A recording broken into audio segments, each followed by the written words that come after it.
दोस्तों, ये जो केमिकल हेयर ट्रीटमेंट होते हैं, जैसे कि हेयर डाई हो गया, स्ट्रेटनिंग हो गया, स्मूथनिंग हो गया और आजकल हेयर बोटॉक्स चल पड़ा है, ये कहीं न कहीं हमारे हेल्थ पे बुरा प्रभाव डालते हैं, हमारे हेल्थ के लिए अच्छे नहीं होते और इस बात को हम अंदर ही अंदर बहुत अच्छे से जानते हैं।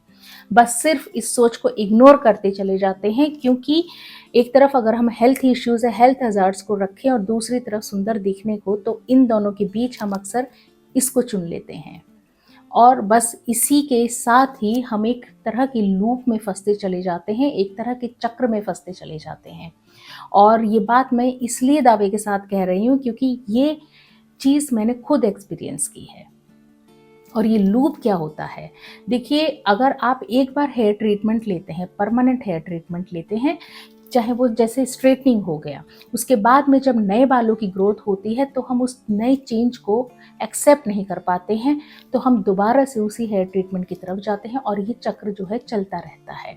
ऐसे ही अगर हम हेयर डाई की बात करें, तो जब हम हेयर डाई कराते हैं, परमानेंट हेयर डाई कराते हैं, उस टाइम तो हमें अच्छा लगता है, लेकिन धीरे-धीरे जैसे-जैसे उसका इफ़ेक्ट खत्म होने लगता है, बाल हमारे ग्रे, शायद पहले से कहीं ज़्यादा ग्रे और बहुत ज़्यादा सफ़ेद होने लगते हैं, लेकिन फिर भी हम उससे फिर से रिपीट कराते हैं और दोबारा रिपीट कराते हैं, तिबारा कराते हैं और ये सिलसिला चलता रहता है।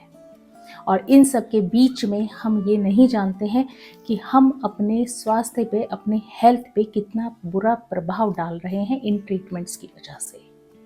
और बस आज मैं आपसे उन्हीं इफ़ेक्ट्स, साइड इफ़ेक्ट्स के बारे में आपसे डिस्कस करने वाली हूँ कि आखिर हेयर ट्रीटमेंट जो हम सैलो में लें या घर में लें, उन केमिकल युक्त हेयर ट्रीटमेंट का हमारे स्वास्थ्य पे कितना बुरा असर हो सकता है।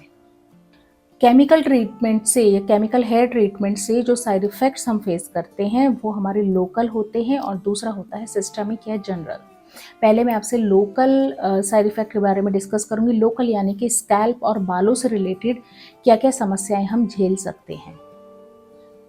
तो जो पहली कॉमन समस्या है वो है ड्राइनेस। जो स्काल्प और बालों की ड्राइनेस और ब्रेकेज हम अक्सर एक्सपीरियंस करते हैं।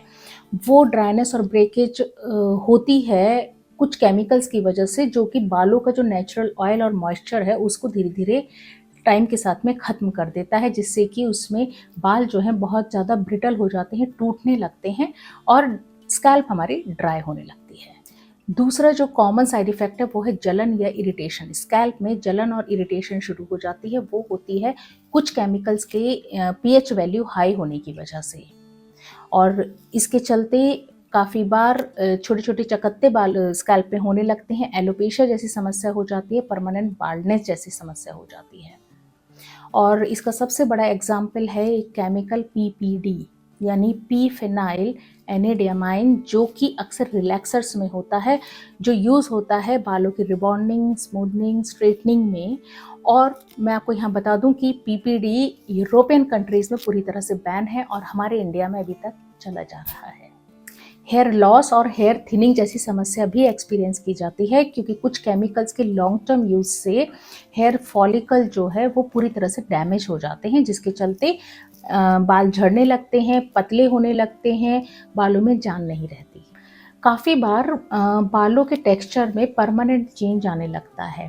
वो होता है जो आपके बालों का प्रोटीन बॉन्ड होता है, कुछ केमिकल की यूसेज से वो प्रोटीन बॉन्ड ब्रेक होने लगता है, टूटने लगता है और वो उस प्रोटीन बॉन्ड के चेंज होते ही बालों का टेक्सचर आपका चेंज होने लगता है और इस लेवल तक हो जाता है कि परमानेंटली आप अपने बालों के टेक्सचर में चेंजेस फील करने लगते हैं।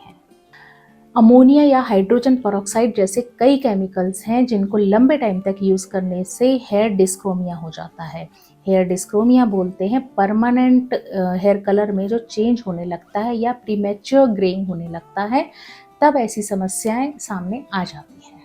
दोस्तों, ये तो थे केमिकल्स के साइड इफ़ेक्ट आपके स्कैल्प या बालों पर। अब मैं आपसे डिस्कस करूंगी पूरे शरीर पर ये किस तरह से दुष्प्रभाव डाल सकते हैं। लेकिन आगे बढ़ने से पहले मैं एक बात आपसे कहना चाहूँगी कि ये वीडियो बनाने का पर्पस मेरा आपको डराने का बिल्कुल नहीं है, बल्कि आगे आने वाली वीडियोस में मैं आपसे शेयर करूँगी कुछ ऐसी इन्फॉर्मेशन, कुछ ऐसी रेमेडीज़ जिनके द्वारा आप इस तरह की समस्याओं से उबर सकते हैं, इस तरह की समस्याओं का इलाज आप घर पे रह के कर सकते हैं।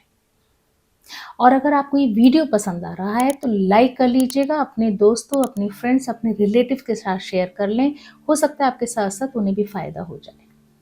तो चलिए अब डिस्कस करते हैं किस तरह से ये पूरे शरीर पर आपके दुष्प्रभाव डाल सकते हैं। जनरल हेल्थ प्रॉब्लम्स की अगर मैं बात करूं तो सांस से संबंधित दिक्कतें अक्सर कॉमनली देखने को मिलती है। और मैं आपको यहाँ बता दूं कि फॉर्मल्डिहाइड नाम का एक केमिकल होता है जो most of the hair treatments में यूज़ होता है। और इसके यूज़ होते टाइम खांसी या छींक जैसी दिक्कत हो सकती है, लेकिन लॉन्ग रन में अगर ये यूज़ किया जाता है तो क्रॉनिक रेस्पिरेटरी डिजीज़ या फिर आस्थमा जैसी दिक्कत हो जाती है। और यहाँ पे मैं एक चीज़ आपसे कहना चाहूँगी कि फॉर्मल्डिहाइड विदेशों में बैन है, लेकिन हमारे इंडिया में अभी भी यूज़ हो रहा है। देखिए, सिस्टमिक टॉक्सिसिटी के चलते कुछ केमिकल्स जब स्कैल्प पे यूज़ होते हैं तो उनका एब्जॉर्प्शन बॉडी में हो जाता है और उस अवशोषण के द्वारा काफ़ी बार सीवियर किडनी इंजरी या लिवर डैमेज जैसी समस्या हो सकती है। और ये अक्सर होता है ग्लाइऑक्सिलिक एसिड के यूज़ करने पे। ये एक केमिकल है जो वास्तव में बहुत ज़्यादा घातक होता है। किडनी या लिवर डैमेज ही क्यों, कैंसर की समस्या इतनी कॉमन है कि एक एजेंसी है, इंटरनेशनल एजेंसी है, agency for research on cancer. इस एजेंसी का साफ साफ कहना है कि कुछ स्ट्रेटनर्स या रिलैक्सर्स ऐसे हैं जिनके लॉन्ग टर्म यूज से जो हार्मोन रिलेटेड कैंसर है उनका खतरा बढ़ जाता है। हार्मोन रिलेटेड कैंसर जैसे आपके ब्रेस्ट कैंसर है, यूट्राइन कैंसर है या ओवेरियन कैंसर। और इस तरह की समस्या पैदा करने के लिए बहुत बड़ा कल्प्रिट है फॉर्मल्डिहाइड, जैसा मैंने आपको पीछे बताया था। अब मैं आखिरी साइड इफेक्ट के बारे में डिस्कस करूंगी, आखिरी और बहुत ज़रूरी साइड इफेक्ट, इस पर मैं खास फोकस करना चाहूंगी। और ये साइड इफेक्ट है रिप्रोडक्टिव इश्यूज का और हार्मोनल डिस्टर्बेंसेस का। कुछ प्रोडक्ट्स में ईडीसी पाए जाते हैं। ईडीसी यानी एंडोक्राइन डिसरप्टिंग केमिकल। ये केमिकल्स अक्सर काम करते हैं बिल्कुल ईस्ट्रोजन की तरह। ईस्ट्रोजन जो फीमेल हार्मोन होता है बिल्कुल उसकी तरह फंक्शन करते हैं और बहुत बार फाइब्रॉइड, अर्ली प्यूबर्टी या इनफर्टिलिटी जैसी समस्या शुरू कर देते हैं। पैराबेन इसका बहुत बड़ा एग्जाम्पल है। पैराबेन जो है बहुत सी कंट्रीज में बैंड है, इंडिया में अभी भी हेयर ट्रीटमेंट में यूज़ होता है। इसके साथ साथ एक और केमिकल है थैलिक एसिड। थैलिक एसिड जो मेल्स, अब हम सब जानते हैं कि ऐसा तो नहीं है कि हेयर ट्रीटमेंट खाली फीमेल्स कराती हैं, मेल्स भी हेयर ट्रीटमेंट खूब कराते हैं। तो उनमें क्या करता है, फैलिक एसिड अक्सर स्पर्म कॉन्सेंट्रेशन को लो कर देता है।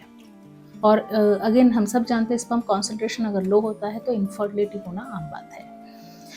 तो ये सारी साइड इफ़ेक्ट्स बहुत ज़रूरी हैं। अगर इस तरह की दिक्कतें हो रही हैं तो आप थोड़ा सा एक तरफ फोकस आप अपने हेयर ट्रीटमेंट की तरफ ज़रूर कर लें। हो सकता है कि कहीं ना कहीं वो बहुत बड़ी वजह हो रहे हों आपके हेल्थ इश्यूज़ के।